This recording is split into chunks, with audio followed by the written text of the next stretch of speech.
judiciary, napakabagal humusga sa dapat nilang husgahan. Kaya tayo nandito ngayon. Ang executive branch, nagagamit nila ang PNP at military para proteksyonan sila ng mga nagnakaw sa bansa. Kaya tayo nandito ngayon. Kung hindi nagpapagamit ang PNP, liderato ng PNP, at hindi nagpapagamit ang liderato ng AFP, at pinoproteksyonan nila ang kagustuhan ng taong bayan, wala tayo ngayon dito.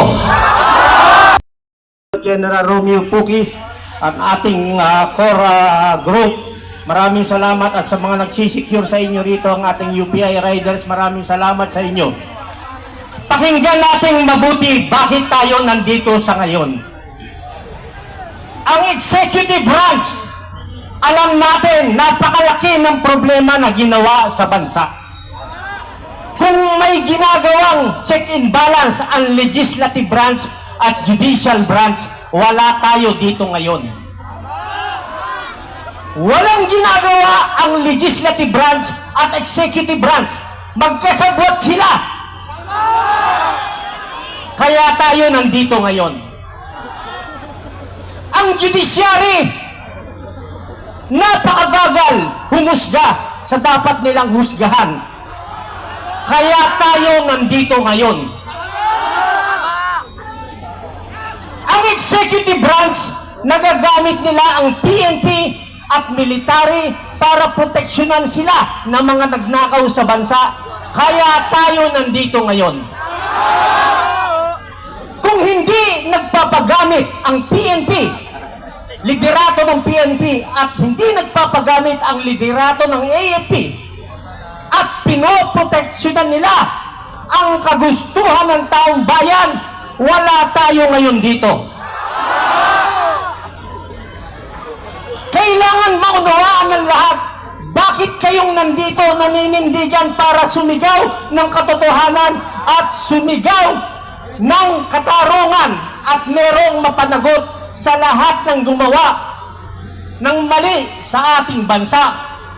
Kaya tayo nandito ngayon. Lahat ng nandito, may kanya-kanya tayo na dinadalang problema, bawat isa. Pero bakit kayo nagtitiis rito at nagsasakripisyo? Yung iba nasa bahay nila at sinasabi, bahala kayo sa buhay nyo. Hindi nila naisip, pag naipanalo natin ang laban, naitama natin ito, sila man ay makikinabang sa kanilang tahanan. Gusto kong maunawaan ninyo, bakit tayo nandito ngayon at naninindigan? Kasi kung hindi tayo sisigaw, titigilan natin ang pagsigaw.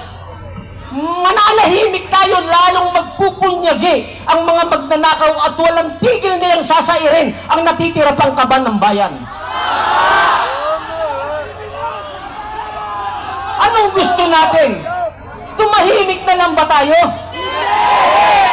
Kayong nandito, doble ng dami ng nakaraang linggo, maiguguhit ang bawat isa sa inyo at ipagmamalaki kayo ng inyong mga anak sa kinabukasan.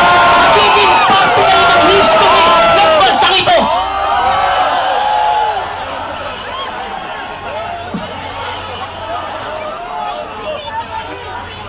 Wala na tayong maasahan. Pakinggan ninyong mabuti. Wala na tayong maasahan sa executive branch. Wala tayong maasahan sa legislative branch. Wala tayong maasahan sa judiciary. Wala tayong maasahan sa pamunuan ng AFP at PNP. Although yung mga nasa baba, kakampi natin lahat ang mga kapulisan.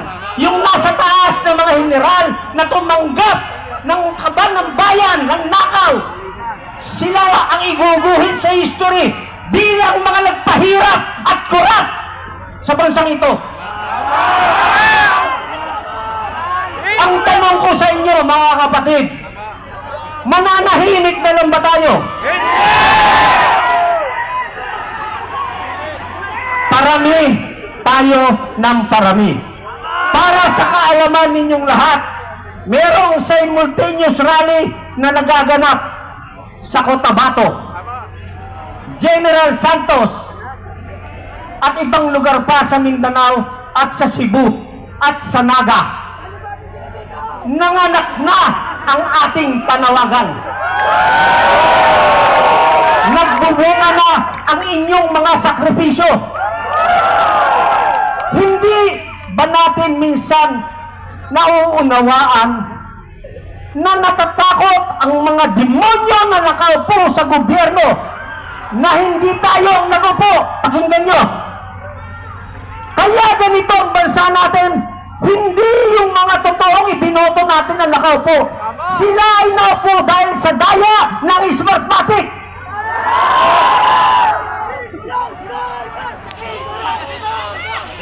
Sino ang safe sa eleksyon sa 2028 habang ganyan ang COMELEC? Wala.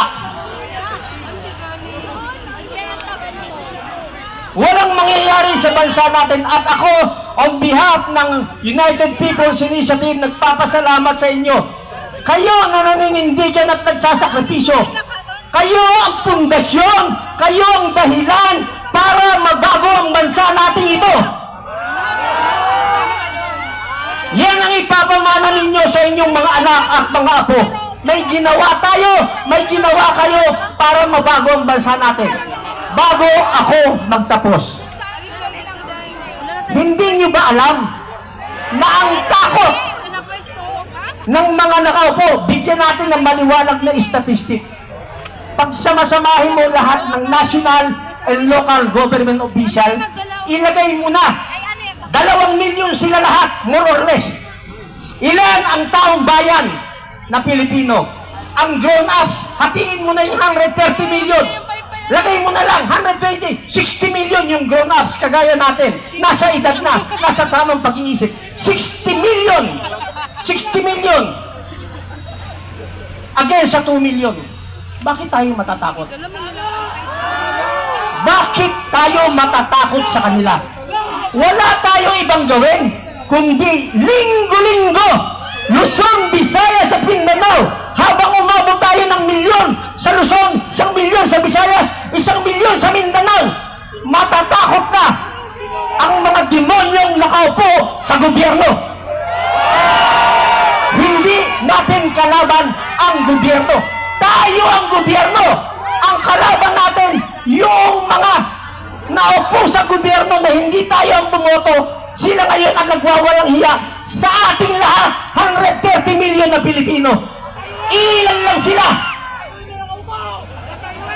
Ang mindset ng PNP, pag samasamahin mo sila, 240,000. 240,000 against sa 60 million. Pag samasamahin mo ang forces, 160,000. Gawin mo ng 200,000 against sa 60 million. Huwag na tayong mag-alatsamba. Huwag na. Ang hirap, ang pagod, ang hirap.